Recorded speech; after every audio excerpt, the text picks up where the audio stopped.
Hello dear students, આગળના લેક્ચરમાં આપણે આર્થિક વિકાસ અને આર્થિક વૃદ્ધિનો તફાવત જોયો. મેં તમને કીધું હતું કે આર્થિક વિકાસ આર્થિક વૃદ્ધિનો અર્થ, વ્યાખ્યા અને મર્યાદાઓ સમજતા પહેલા જો આપણે એને તફાવત સ્વરૂપે પહેલા સમજી લઈએ તો પછી આ મુદ્દાઓ સમજવા આપણા માટે ઘણા સરળ થઈ જાય. જો તમે આગળનો વિડિયો ન જોયો હોય તો ફરજિયાત પહેલા એ જ વિડિયો જોજો, આર્થિક વિકાસ અને વૃદ્ધિનો તફાવત, જેથી અહીં તમને સમજવામાં ઘણી સરળતા રહેશે. તો આપણે શરૂ કરીએ છીએ. આર્થિક વૃદ્ધિનો અર્થ, અર્થશાસ્ત્રીઓએ આપેલી વ્યાખ્યાઓ અને આ આર્થિક વૃદ્ધિના ખ્યાલની મર્યાદા. તો વિદ્યાર્થી મિત્રો, આર્થિક વૃદ્ધિનો અર્થ પહેલા જાણી લઈએ. આમ તો આપણે તફાવતમાં જોઈ ગયા છે, ફરી એક વખત જોઈ લઈએ. સમયના લાંબા ગાળા દરમિયાન ચીજ વસ્તુઓના કુલ ઉત્પાદનમાં થતો વધારો. તો આપણે આર્થિક વૃદ્ધિનો અર્થ આગળના લેક્ચરમાં જોયો છે અને બિલકુલ એ પ્રમાણે સમયના લાંબા ગાળા દરમિયાન એટલે એક કરતા વધુ વર્ષોનો સમયગાળો તમે લો અને ચીજ વસ્તુઓના કુલ ઉત્પાદનમાં થતો વધારો. તો આ લાંબા સમયગાળા દરમિયાન આનો અર્થ એ થયો કે આર્થિક વૃદ્ધિ તમે એકાદ વર્ષના કે 2 વર્ષના ઉત્પાદનથી માપી શકો નહીં. સમયના લાંબા ગાળા, ઘણા વર્ષો દરમિયાન ચીજ વસ્તુઓના ઉત્પાદનમાં કેટલો વધારો થયો એ જો માપવામાં આવે કે જાણવાનો પ્રયત્ન કરવામાં આવે તો આપણને આર્થિક વૃદ્ધિ કેટલી થઈ છે કે નથી થઈ અને તેનું પ્રમાણ કેટલું છે એ આપણને જાણવા મળે. તો હવે અર્થશાસ્ત્રી હેન્સન અને સાયમન કુઝનેટ્સ, આ બે અર્થશાસ્ત્રીઓ કેવી રીતે વ્યાખ્યાયિત કરે છે આર્થિક વૃદ્ધિને તે આપણે જોઈએ. અર્થને સંલગ્ન જ વ્યાખ્યાઓ હશે, કારણ કે અર્થશાસ્ત્રીઓ જે વ્યાખ્યાઓ આપે છે તેના સંદર્ભમાં આપણે અર્થ મેળવતા હોઈએ છીએ. અર્થ પરથી વ્યાખ્યાઓ નથી બનતી બેટા. વ્યાખ્યાઓ જે આપવામાં આવે છે અર્થશાસ્ત્રીઓ પાસેથી મળે છે જે આપણને, એના ઉપરથી આપણે અર્થ મેળવીએ છીએ. તો હેન્સન શું કહે છે? હેન્સનની વ્યાખ્યા, રાષ્ટ્રીય આવકનો વૃદ્ધિ દર. હેન્સન બે વસ્તુ કહે છે. હેન્સન શું કહે છે? કાં તો રાષ્ટ્રીય આવકનો વૃદ્ધિ દર એટલે ગયા વર્ષની સરખામણીએ ચાલુ વર્ષે રાષ્ટ્રીય આવકમાં કેટલો વધારો થયો, અથવા વસ્તુઓ અને સેવાઓના કુલ ઉત્પાદનમાં થતો વધારો. વસ્તુઓ અને સેવાઓ, જો બંને સ્પષ્ટ લખ્યું છે ને, ભૌતિક અને અભૌતિક બાબતો, વસ્તુઓ અને સેવાઓનું કુલ ઉત્પાદનમાં થતો વધારો. કે વર્ષ દરમિયાન ચીજ વસ્તુઓ અને સેવાઓનું કુલ ઉત્પાદન કેટલું વધ્યું. હવે બેટા, હેન્સને જે આપણને કીધું ને, રાષ્ટ્રીય આવકનો વૃદ્ધિ દર અથવા વસ્તુઓ અને સેવાઓના કુલ ઉત્પાદનમાં થતો વધારો, આ વૃદ્ધિ દર અને ઉત્પાદનમાં વધારો બંને એક જ વસ્તુ છે. કેમ? કારણ કે રાષ્ટ્રીય આવક એ શું છે? રાષ્ટ્રીય આવક શું છે? આગળ પણ આપણે એક વખત ચર્ચા કરી ગયા છે કે રાષ્ટ્રીય આવક એ કુલ ઉત્પાદનનું નાણાકીય મૂલ્ય દર્શાવે છે. તો સ્વાભાવિક છે, જો ઉત્પાદન વધશે તો રાષ્ટ્રીય આવક પણ વધશે, અને રાષ્ટ્રીય આવક વધશે તો તેની સરેરાશ એટલે કે માથાદીઠ આવકમાં પણ વધારો થશે. એટલે રાષ્ટ્રીય આવક કે માથાદીઠ આવકના વધારાને ઉત્પાદનના વધારા સાથે સંબંધ છે તેમ કહી શકાય. ખ્યાલ આવ્યો તમને? અને એટલે હેન્સને તેની વ્યાખ્યામાં કહ્યું કે વર્ષ દરમિયાન કુલ ચીજવસ્તુઓને સેવાઓના ઉત્પાદનમાં કેટલો વધારો થાય છે, અથવા તો તમે ચકાસો કે રાષ્ટ્રીય આવકનો વૃદ્ધિ દર શું છે, એ જ તમારો આર્થિક વૃદ્ધિનો દર છે. સાયમન કુઝનેટ્સ શું કહે છે? સાયમન કુઝનેટ્સ ની વ્યાખ્યા આપણને અર્થ અને હેન્સન ની વ્યાખ્યા કરતા કદાચ અલગ લાગે થોડી ઘણી, પણ ઇનડાયરેક્ટલી તો એ પણ સેમ જ વસ્તુ કહેવા માંગે છે. જોઈએ, સાયમન કુઝનેટ્સ કહે છે પ્રજાને વધુને વધુ વૈવિધ્યપૂર્ણ વૈવિધ્યપૂર્ણ એટલે કે છે વેરાયટીઝ. તમારી પાસે કોઈ પણ ચોક્કસ વસ્તુ માટે વિકલ્પો હોય. લાઇકવાઇઝ કે તમે જુઓ કે તમે પ્રોવિઝન સ્ટોર ઉપર બિસ્કિટ ખરીદવા માટે જાઓ છો તો કોઈ એક જ પ્રકારનું, કોઈ એક જ ફ્લેવરનું કે કોઈ એક જ કંપનીનું ઉત્પાદન ત્યાં ઉપલબ્ધ નથી હોતું. અને તમે જોઈ શકો છો કે ત્યાં તમને પાર્લેજીના બિસ્કિટ્સ જોવા મળે, બ્રિટાનિયાના બિસ્કિટ્સ જોવા મળે, સનફીસ્ટના બિસ્કિટ જોવા મળે. તો તમને અલગ અલગ કંપનીના, એમાં પણ પાછી અલગ અલગ વેરાયટીઝ, તમને અલગ અલગ ફ્લેવર્સ જોવા મળે. તો આ છે વૈવિધ્યપૂર્ણ ઉત્પાદનના વિવિધતા. તમે મોબાઈલ ફોનની ખરીદી કરવા જાઓ છો તો તમને કોઈ એક જ કંપનીનો મોબાઈલ અને એક જ પેટર્ન, એક જ ડિઝાઇનનો મોબાઈલ, એક સેમ ફીચર વાળા મોબાઈલ નથી મળતા. તમને એમાં પણ ઘણા બધા ફીચર્સ અને ઘણી બધી કંપનીમાં વેરાયટીઝ, અલગ અલગ મોડેલ્સ આપણને મળતા હોય છે. આ છે વૈવિધ્યપૂર્ણ ઉત્પાદન. છે કે નહીં? તો ખ્યાલ આવે તમને? પ્રજાને વધુને વધુ વૈવિધ્યપૂર્ણ આર્થિક ચીજ વસ્તુઓનો પુરવઠો પૂરો પાડવાની દેશની શક્તિમાં લાંબા ગાળા માટે થતો વધારો. હવે વધારે ને વધારે વૈવિધ્યપૂર્ણ આર્થિક ચીજ વસ્તુઓનો પુરવઠો ક્યારે પૂરો પાડી શકે? સ્વાભાવિક છે, જ્યારે ઉત્પાદન વધે ત્યારે. છે કે નહીં? વધુ ને વધુ લોકોની જરૂરિયાતો કેવી રીતે પૂર્ણ કરી શકાય? ઉત્પાદનમાં વધારો કરીને. જેટલું વધારે ઉત્પાદન કરીશું તેટલું વધારે વેચાણ કરી શકાશે, એટલો જ વધારે વસ્તુઓનો પુરવઠો પૂરો પાડી શકાશે અને લોકોની માંગને સંતોષી શકાશે. એટલે ઇનડાયરેક્ટલી સાયમન કુઝનેટ્સે પણ શું કીધું કે ઉત્પાદનમાં વધારો થવો જોઈએ. વિદ્યાર્થી મિત્રો, એમણે એક વસ્તુ મેન્શન કરી ઇનડાયરેક્ટલી, કીધા વગર પણ આપણે એ સમજવું પડે. એમણે કીધું વધુને વધુ વૈવિધ્યપૂર્ણ આર્થિક ચીજ વસ્તુઓનો પુરવઠો.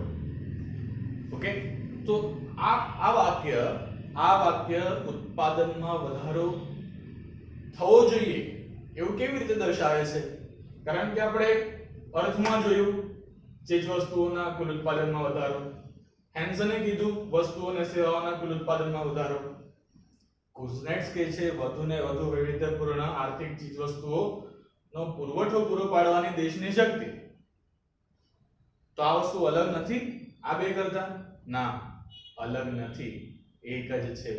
બસ એમણે આ ખ્યાલને જરા અલગ રીતે રજૂ કર્યો છે.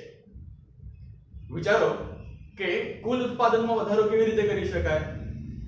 ચીજ વસ્તુઓના કુલ ઉત્પાદનમાં વધારો કેવી રીતે કરી શકાય? ઉદાહરણ તરીકે કાપડ ઉદ્યોગ છે.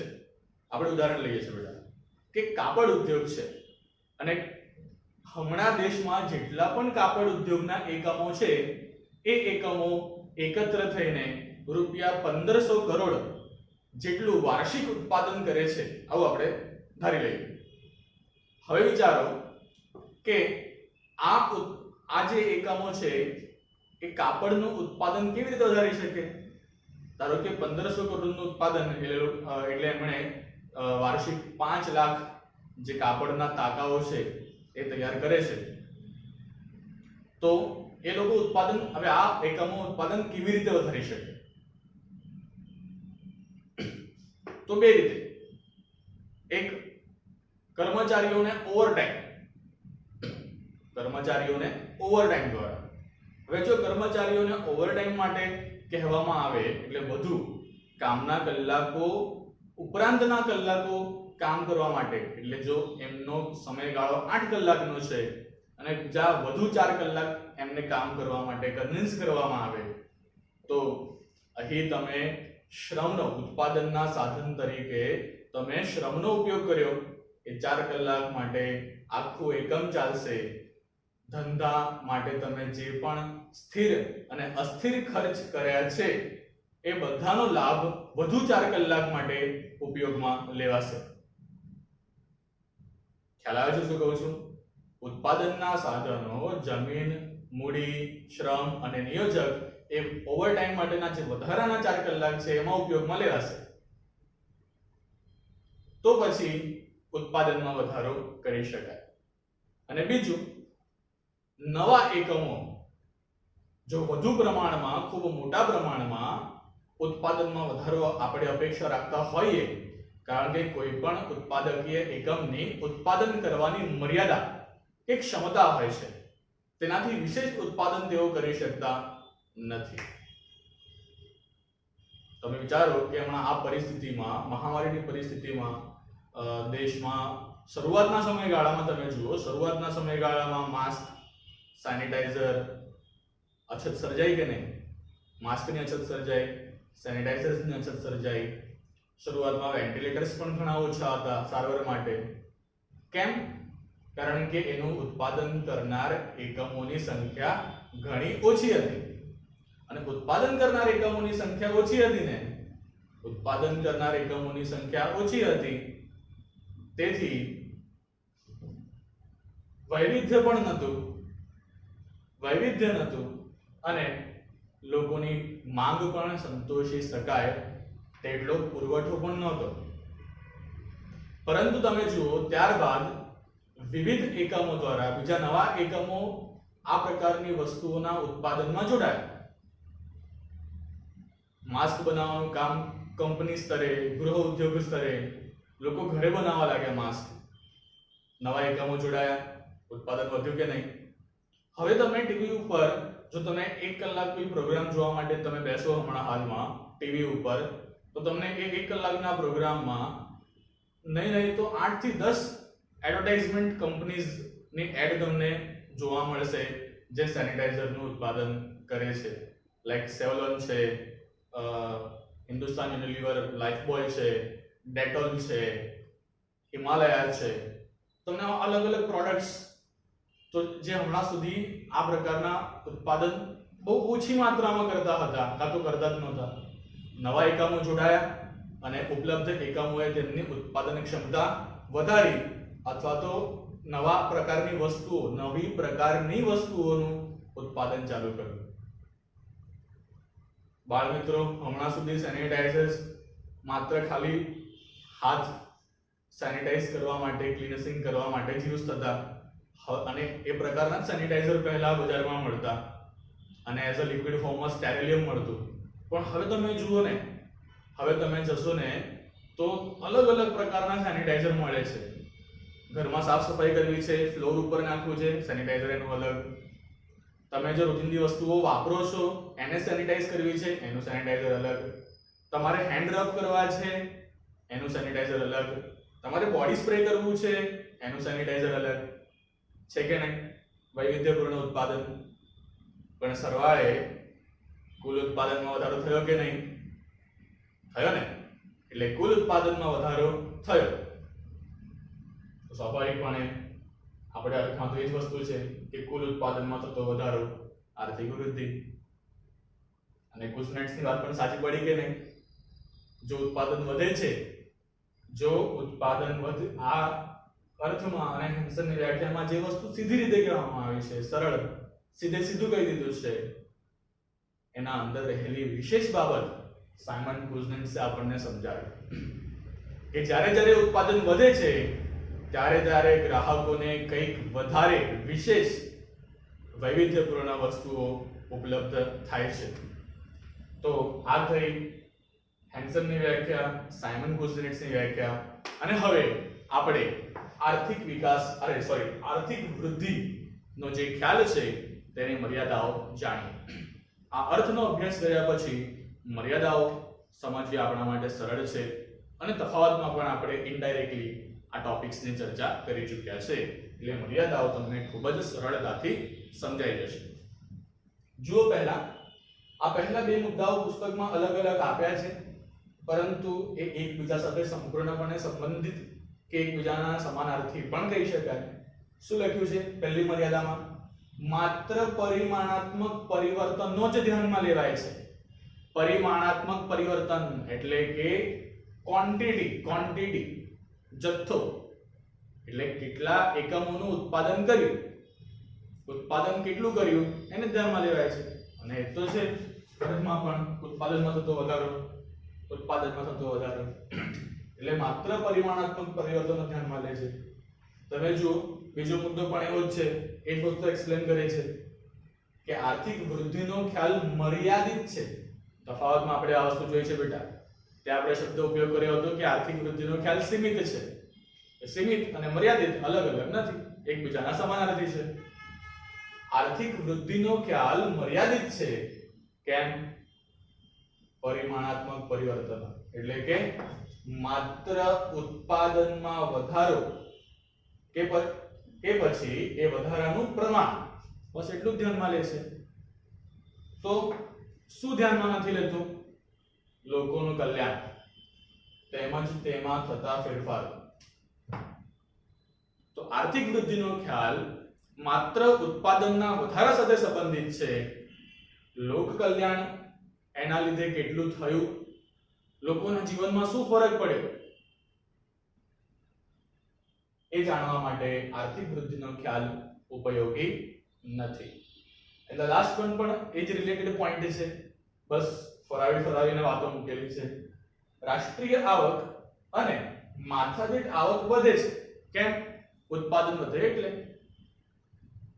ફરી આપણે યાદ કરી લઈએ, કૃષિ ક્ષેત્ર, ઉદ્યોગ ક્ષેત્ર, સેવા ક્ષેત્રમાં આખા વર્ષ દરમિયાન જેટલું પણ ઉત્પાદન થયેલું છે એ ઉત્પાદિત જથ્થાના નાણાકીય મૂલ્યને આપણે રાષ્ટ્રીય આવક કહીએ છીએ. તો સ્વાભાવિક છે જો ઉત્પાદન વધશે તો રાષ્ટ્રીય આવક વધશે, અને આ રાષ્ટ્રીય આવકને આપણે વસ્તી વડે ભાગીએ છીએ ત્યારે આપણને માથાદીઠ આવક મળે છે. તો સ્વાભાવિક છે જેનો કુલ સરવાળો રાષ્ટ્રીય આવક જો વધશે તો તેની સરેરાશ માથાદીઠ આવક પણ વધશે. તો આર્થિક વૃદ્ધિના ખ્યાલમાં એ જ થાય છે, ઉત્પાદન વધવાને કારણે રાષ્ટ્રીય આવક વધે છે, માથાદીઠ આવક પણ વધે છે, પરંતુ સંસ્થાકીય એટલે કે દેશની વ્યવસ્થામાં કોઈ ફેરફાર થતો નથી. સંસ્થાકીય બાબતો, દેશની વ્યવસ્થા, સંચાલન, એમાં કોઈ ફેરફાર થતો નથી, એના વલણો યથાવત રહે છે. અને લોકોના મનોવૈજ્ઞાનિક, લોકોની માનસિકતા, લોકોનું વર્તન, એમાં પણ કોઈ ખાસ ફરક પડતો નથી. આ જ બેટા આર્થિક વૃદ્ધિના ખ્યાલની મર્યાદાઓ. આપણે અર્થ જોયું, હેન્સન અને સાયમન કુઝનેટ્સની વ્યાખ્યાઓ જોઈ અને મર્યાદાઓ જોઈ. વધુ એક વખત વિડિયો રિવાઇઝ કરીને જુઓ તો તમારો ખ્યાલ વધુ સ્પષ્ટ થશે. Thank you. C you in the next lecture.